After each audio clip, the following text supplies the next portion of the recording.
اس کے بعد گجرانوالہ میں سمیر احمد، وہ بچہ شہید ہوا، 14 سال اس کی عمر تھی، اس کی لاش پہ اس نے سیاست کی. مطلب یہ چاہتا کیا ہے؟ کتنی ماؤں کی گودیں اجاڑے گا صرف اپنے گندے سیاسی کاروبار کے لیے. یہ ذل شاہ 2 جھنڈے رکھ کر، یہ ذرا آڈیو چلائیں آپ، یہ آپ ذرا پلیز دیکھیں اور میں پھر اس پہ بات کرتی ہوں.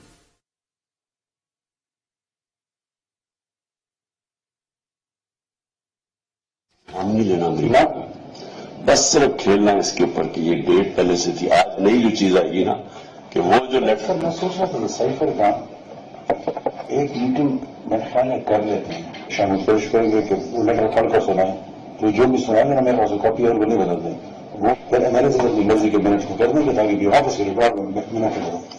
میں نے سے یہ ہوگا کہ یہ انڈائریکٹ تھریٹ ہے اگینسٹ ڈپلومیٹک، وہ ہے ڈپلومیٹک لینگویج میں اس کو تھریٹ کہتے ہیں. انہوں نے یہ کیا مسئلے کی چیزیں، وہ دیکھیں منٹس تو میرے ہاتھ میں ہے نا، وہ تو جس طرح وہ کریں گے تو وی ول ڈرافٹ منٹس. کس کس کو بلائیں اس میں؟ شاہ محمود، آپ میں سہیل، بس ٹھیک ہے. ہم نے تو میڈیکلز کا نام لینا ہی نہیں ہے کسی صورت میں، ہم لکھیں. سو اس ایشو کے اوپر پلیز کسی کے منہ سے ملک کا نام نہ نکلے. یہ بہت امپورٹنٹ ہے آپ سب کے لیے. کہ کس ملک سے لیٹر آیا ہے، میں کسی کے منہ سے اس کا نام نہیں سنا چاہتا. اس کے بعد جان کے لیٹر نہیں ہے، میٹنگ کی وہی ہے نا، میٹنگ کی ٹرانسکرپٹ ہے، وہ لیٹر کی چیزیں لوگ اپنی طرف سے کچھ چالیں چل رہا ہوں جو ہم پبلک نہیں کر سکتے. 5 تو میں خرید رہا ہوں نا، میرے پاس ہے 5 میسج دے دیے ہیں کہ وہ جو 5 ہے نا، وہ 5 بڑے امپورٹنٹ ہے. اور اس کو کہے کہ اگر ہمیں وہ 5 سیکیور کر دینا، وہ والا 5 اور اگر 10 ہو جائے تو ہم یہ گیم ہمارے ہاتھ میں. اس سنڈے کو اس طرح کا ہائپر پریشر ہوگا کہ جو بھی جائے گا وہاں اسمبلی میں ووٹ دینے کے لیے اس کے یعنی وہ برانڈیڈ ہو فار لائف. لیکن جو آج آپ نے برانڈ کرنا نا میر جعفر اور میر صاحب، دیکھو آپ لوگوں کو سپون فیڈ کر رہے ہیں، لوگوں کو آگے کیا رہا ہے. مائنڈز آلریڈی فرٹائل گراؤنڈ بنی ہوئی ہے اس وقت کہ ان کو آپ فیڈ کر رہے ہیں. خیبر پختونخوا اور پنجاب کے وزیر خزانہ نے کہا کہ آئی ایم ایف کو خط لکھو کہ آئی ایم ایف کا پروگرام سسپینڈ ہو. یہ ملک کا، یہ اس وقت وزیر اعلیٰ کہ خیبر پختونخوا، فائنانس منسٹر خیبر پختونخوا اور پنجاب کا فائنانس منسٹر، اس شخص کو اس نے کہا ملک تباہ ہو، ملک میں آگ لگے، ملک میں انارکی ہو، ملک میں افراتفری ہو، ملک میں خون بہے، ملک میں لاشیں گریں، یہ شخص اپنی سیاست کی خاطر وہ آئی ایم ایف کا پروگرام جس کو دستخط کر کے گیا ہے. 4 سال اس ملک کو لوٹا، 4 سال اس ملک پر مسلط رہے، 4 سال پاکستان کی عوام کو آج مہنگائی کا سوال پوچھتے ہیں. 4 سال اس ملک کو لوٹنے کے بعد آئی ایم ایف کے حوالے کر کے چلا گیا. وہ آئی ایم ایف کا پروگرام جس پہ خود دستخط کیے تھے مارچ 2022 کو سسپینڈ کر کے چلا گیا، ملک کو دیوالیہ کر کے چلا گیا.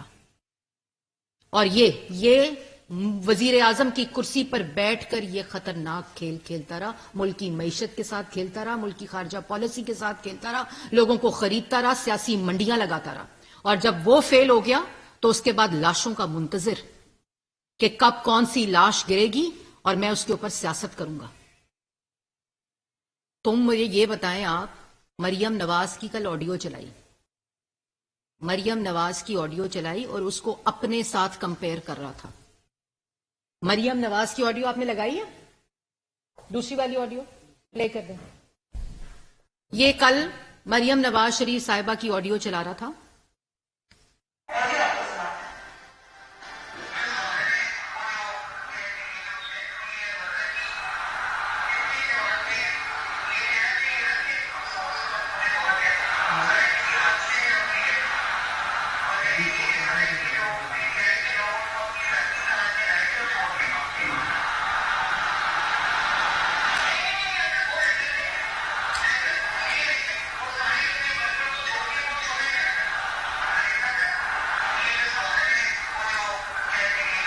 جب ریپیٹ ہو رہی ہے بس کر دیں. یہ مریم نواز شریف صاحبہ کی آڈیو ہے. کیا ہے اس آڈیو میں؟ کسی کو قتل کرنے کا حکم ہے؟ اس آڈیو میں سائفر سے کھیلنے کا حکم ہے؟ اس آڈیو میں پاکستان کی معیشت کو داؤ پہ لگانے کا حکم ہے؟ اس آڈیو میں اس سائفر سے کھیلنا ہے، سازش کرنی ہے، ملک کے خلاف سازش، ملک میں آگ لگانے، ملک میں خون بہانے کا حکم ہے؟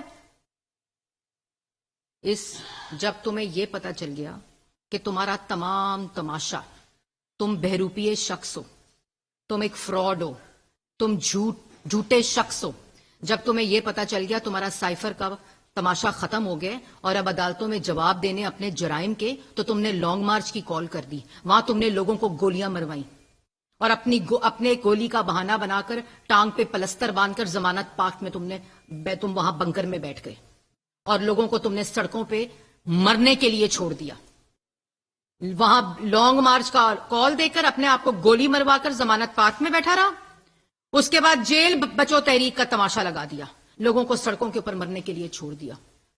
جو جیل بھرو تحریک اور بچاؤ کا تماشا لگا، اس کا جو حال ہوا وہ بھی آپ لوگوں نے دیکھا۔ جب پتا چل گیا وہ فیل ہو گیا تو پھر انہوں نے اس شخص کو پوزیشن کیا، وہ مینٹلی چیلنج شخص، اس شخص کو انہوں نے دیکھا، جان بوجھ کر اس کو پوزیشن کیا۔ اور اس کے بعد میں آتی ہوں یہ مریم نواز کی آڈیو میں، جس کو تم نے رات کو بیٹھ کر تماشا لگانے کی کوشش کی، تمہارا یہ مطلب ہے کہ لوگ تمہاری اس باتوں سے بے وقوف بن جائیں گے؟ مریم نواز شریف کو یہ نہیں پتا تھا کہ اس کی آڈیو ریکارڈ ہو رہی ہے۔ اس نے پھر بھی کیا کہا؟ اس نے کہا کہ عمران خان قاتل ہے، اس نے کہا یہ حادثہ ہوا ہے، اور اس حادثے کی وجہ سے ہمیں یہ کہنا چاہیے کہ پی ٹی آئی کے جو لوگ ہیں وہ لاش کو چھوڑ کر چلے گئے، تو کیا غلط کہا؟ کیا اس نے تمہارے اوپر قتل کا الزام لگایا؟ وہ چاہتی تھی تو لگا سکتی تھی، کیونکہ سارے شواہد اس طرف جا رہے ہیں۔ انہوں نے کہا کہ یہ حادثہ ہے، اور یہ حادثہ پاکستان تحریک انصاف کے لوگ اس لاش کو چھوڑ کر، پی ٹی آئی ورکر کی چھوڑ کر چلے گئے، یہ کہہ رہی ہیں، وہ اس دکھ اور افسوس کا اظہار کر رہی ہیں۔ اور اس کے بعد جو تقریر کی اس میں بھی یہ نہیں کہا کہ تم قاتل ہو، کیونکہ یہ مقصد نہیں تھا، کیونکہ ملک میں آگ لگانا مقصد نہیں تھا، کیونکہ ملک کے اندر افراتفری پھیلانا مقصد نہیں تھا۔ لیکن تم جانتے ہو کہ تمہیں توشہ خانہ میں، تمہیں ملک کے خلاف فورن فنڈنگ، منی لانڈرنگ میں، تمہیں 190 ملین میں، تمہیں گھڑی چوری میں، تمہیں اپنی بیٹی کو قبول نہ کرنے میں جواب دینا پڑے گا۔ اور کیونکہ تمہارے پاس جواب نہیں ہے، کیونکہ تم گھڑی چور بھی ہو، تم ٹیرین کے والد بھی ہو، تم 190 ملین پاؤنڈ کے ڈکیت بھی ہو، اور تم نے خانہ کعبہ کی گھڑی چوری کر کے، تمہاری بیوی نے ہیرے جواہرات چوری کر کے، 5-5 کیرٹ کی انگوٹھیاں اختیارات کا ناجائز استعمال کر کے ڈاکے ڈالے ہیں۔ تم اب کس بات پہ اتر آئے ہو؟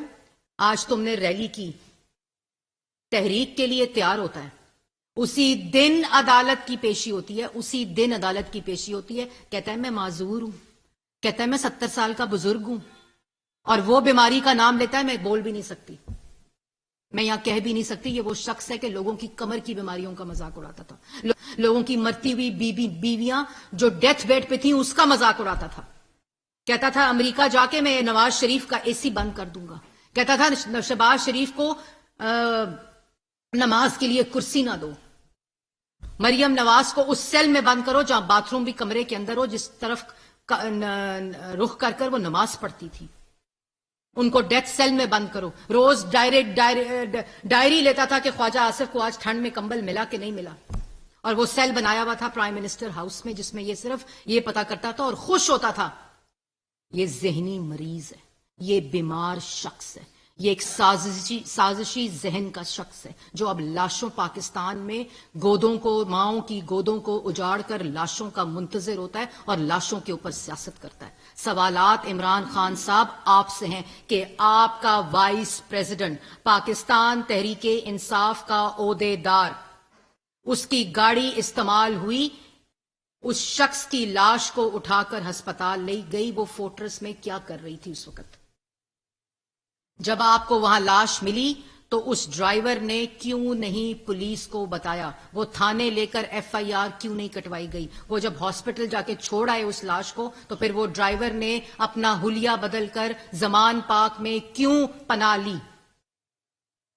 اور جو آپ کا راجہ شکیل ہے وہ کیوں ضمانت پارک میں چھپا ہوا تھا؟ اس پورے واقعے کے بعد 2 دن یاسمین راشد کو اس قتل کا اس حادثے کا پتہ چل چکا تھا، انہوں نے کیوں نہیں پولیس کو بتایا؟ اور آپ نے، عمران خان نے، ابھی وہ ہاسپٹل پہنچی تھی، ابھی اس کا پوسٹ مارٹم ڈیڈ باڈی کا ہوا نہیں تھا، تو آپ نے ٹویٹ کر دی، آپ نے وہ تمام وجوہات بتا دی، آپ نے ان تمام سرکمسٹانسز بتا دیے، آپ نے اس کی ویڈیو ریلیز کر دی، آپ نے اس کی آئی ڈی کارڈ کر کے اس پہ ٹویٹ کر دی، کیونکہ تم اس کے انتظار میں تھے، اس لاش کی انتظار میں تھے، تم اس لاش کے منتظر تھے، جس طرح تمہیں تمام نام میں نے لیے جن کی لاشیں گریں، اللہ معافی دے، تم اس کے انتظار میں تھے۔ کیوں نہیں وہ کالا ڈالا جو ڈالا تھا فورٹرس میں تھا، جس کو 31 کیمروں نے اس کی پوری موومنٹ کو مانیٹر کیا اور وہ اس کو پکڑا؟ تم کہتے ہو کہ قاتل تم نہیں، تم دوسروں پر قتل کا الزام لگاتے ہو، تم اتنے بے شرم انسان ہو۔